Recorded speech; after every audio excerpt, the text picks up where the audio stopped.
Viewers, নিশ্চয়ই ভালো আছেন আপনারা। ভালো থাকুন, সুস্থ থাকুন এই কামনাই করি সবসময়।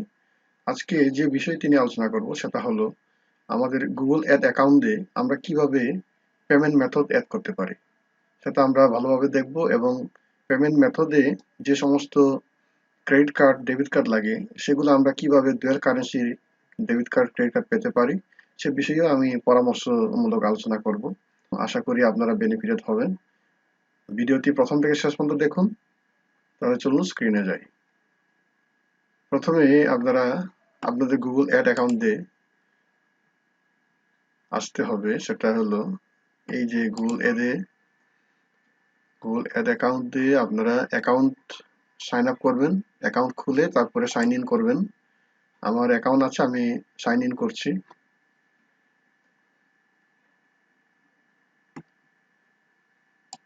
আমি সাইন ইন করছি।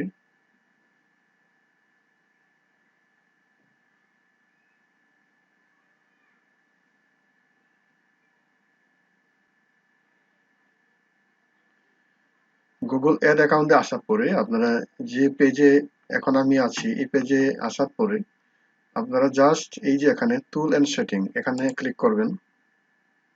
টুল অ্যান্ড সেটিং এ ক্লিক করার পরে আপনারা এদিকে দেখছেন বিলিং সেকশন। এই বিলিং এর আন্ডারে দেখেন সামারি ট্রানজাকশনস, এই যে নিচে সেটিং আছে, এই সেটিং এ ক্লিক করবেন। সেটিং এ ক্লিক করার পরে আপনারা পেমেন্ট সংক্রান্ত ইনফরমেশন গুলো আপনারা এই যে দেখতে পাচ্ছেন। ঠিক আছে, এখানে এসে আপনাদের ফিল আপ করতে হবে। এখানে এই যে বিলিং অ্যাক্টিভিটি আছে। বিলিং অ্যাক্টিভিটি মানে আপনি এই পর্যন্ত যে অ্যাড চালাইছেন ওই অ্যাডের মানে বিস্তারিত খরচ যে বিষয়গুলো এখানে লেখা থাকবে। আমি একটু দেখাই দিই। এই যে মানে কোন কত তারিখে আপনার পারফরমেন্স কি ছিল, তারপরে কত খরচ, গুগল কত খরচ মানে চার্জ করলো, এই সমস্ত বিষয়ে আলোচনা।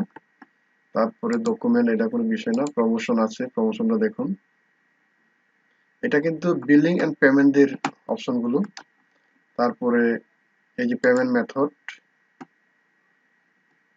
এই যে পেমেন্ট মেথডে আপনারা দেখতে পাচ্ছেন এখানে আমার পেমেন্ট মেথড যেহেতু অ্যাড করা আছে এর জন্য এটা দেখতে পাচ্ছেন আপনারা। আপনাদের থাকবে না, আপনাদের অ্যাড করার জন্য একটা অপশন থাকবে।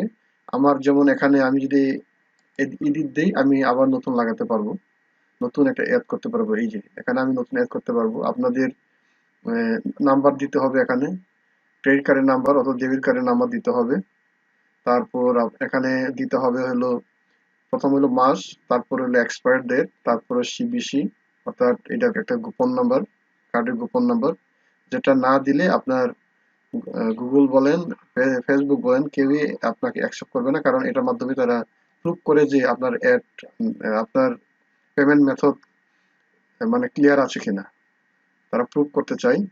তারপর আপনার এই যে নাম যথাযথভাবে দিবেন। এখানে ক্লিক করলে পরে এডিট অপশন আসবে। এই যে ঠিকানা আসবে, ঠিকানা লিখতে পারবেন। এই যে আপনি কোন জায়গায়, বাংলাদেশ থেকে বাংলা লোকেশন দিতে হবে, আপনার ঠিকানা দিতে হবে, অ্যাড্রেস দিতে হবে। এগুলো ফিল আপ করে আপনি এখানে সেভ দিয়ে দিলেই আপনার পেমেন্ট মেথডটা ক্লিয়ার হয়ে যাবে। ঠিক আছে, তারপর সেটিং অপশনে দেখবেন। সেটিং অপশনেও একই ইনফরমেশন গুলো পাবেন। এই যে পেমেন্ট অ্যাকাউন্ট, এই যে পেমেন্ট অ্যাকাউন্ট নিক নেম, এটা আপনি চেঞ্জও করতে পারবেন, আপনার নাম এখানে দিবেন। তারপর পেমেন্ট প্রোফাইল, এই যে দেখতে পাচ্ছেন এখানে আপনি এডিট করতে পারবেন, আপনার বিজনেস নাম, অর্গানাইজেশন নেম, অ্যাড্রেস এগুলো চেঞ্জ করতে পারবেন। ঠিক আছে, কাজটা খুব সহজ। এখন বিষয়টা হলো এই যে পেমেন্ট মেথডে আপনারা যে credit card, debit card add করবেন, এটা জেনারেলি আমরা যে debit card, credit card bank থেকে পাই, বিজনেসম্যান, চাকরিজীবীরা যারা পায়, এগুলো দিয়ে হবে না। এগুলা ফেসবুক এদেও চলবে না এবং গুগল এদেও চলবে না, অ্যাকসেপ্ট করবে না। ডুয়াল কারেন্সি লাগবে। তাহলে ডুয়াল কারেন্সি করতে কি করতে হয়? আপনার কাছে যদি কোনো ভিসা কার্ড থাকে, এটাকে আপনার পাসপোর্ট সহ আপনার ব্যাংকে নিয়ে যেতে হবে। ব্যাংকে নিয়ে আপনি অ্যাপ্লাই করবেন। অ্যাপ্লাই করলে মানে কি, ব্যাংক একটা ফর্ম দিবে, সেটা ফিল আপ করবেন। ব্যাংক আপনার পাসপোর্ট ফটোকপি করে পাসপোর্টের ইনফরমেশন গুলো নিয়ে ব্যাংক আপনাকে 1 ঘন্টা 2 ঘন্টার মধ্যেই যাবতীয় কাজ সেরে ফেলবে, আপনার কিচ্ছু করা লাগবে না। ঠিক আছে? ডুয়াল কারেন্সির জন্য যা কিছু করা দরকার ওনারাই করে দিবে। তারপর আপনার যদি পাসপোর্ট আপডেট থাকে আর কি, সেই ক্ষেত্রে আপনি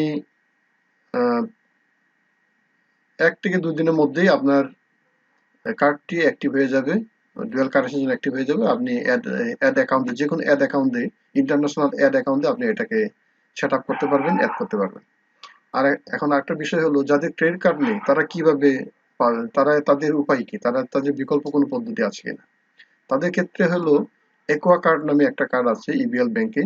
ইবিএল ব্যাংকের কার্ড পেতে হলে আপনাদেরকে ফ্রিল্যান্সার হতে হবে। ফ্রিল্যান্সার ছাড়া অথবা অ্যাডভার্টাইজিং এজেন্সি ছাড়া তাদেরকে এইগুলো দেয় না, এই সার্ভিসগুলো দেয় না। তবে তাদেরকে প্রুফ দেখাতে হবে আপনি যে একজন ফ্রিল্যান্সার, এটা প্রুফ দেখাতে হবে। আপনি যে একজন অ্যাডভার্টাইজার এজেন্সিতে কাজ করেন, এটা একটা প্রুফ দেখাতে হবে। অনলাইনে যে কাজ করেন, এটা প্রুফ দেখাতে হবে। সেক্ষেত্রে তারা আপনাকে ওই সার্ভিসটা দিবে। প্রুফ কিভাবে করতে হবে সেটা বিষয়ে আমি আলোচনা করেছি, আমি ইবিএল ব্যাংকের সাথে আলাপ করেছি। ওনারা বলছে যে আপনি যে অনলাইন মার্কেট প্লেসে কাজ করেন সেখানকার আপনার আইডি ফটোকপি লাগবে। আপনি যে মানে দু একটা পেমেন্ট পেয়েছেন এই ধরনের কিছু এভিডেন্স, ফাইবারের হোক, আপওয়ার্ক হোক, আপওয়ার্কের এভিডেন্স অথবা ফাইবারের এভিডেন্স, এইগুলো ফটোকপি করে তাদেরকে দিতে হবে। তারপর তারা অ্যাপ্লাই করে একটা ফর্ম দিবে, অ্যাপ্লাই করলে পরে তারা একোয়া কার্ড দিয়ে দিবে। আশা করি আপনারা বিষয়টি বুঝতে পারছেন, খুব একটা জটিল বিষয় না। ব্যাংকে যাবেন, আপনার ইনফরমেশনগুলো নিয়ে যাবেন, আপনারা এই কাজটি করতে পারবেন। এটা গেইন করা কিংবা একটা একোয়া কার্ড নিয়ে আসা কোনো ব্যাপার না। আশা করি আমার এই ভিডিওটি আপনাদের জন্য ইনফরমেটিভ হয়েছে। এই জাতীয় ভিডিও আমি আরো তৈরি করব যদি প্রয়োজন হয়। আপনারা যদি কমেন্ট করেন, আমার ভিডিওর নিচে বেল আইকনে প্রেস করুন আমার পরবর্তী ভিডিও পাওয়ার জন্য। ঠিক আছে? সবাইকে ধন্যবাদ।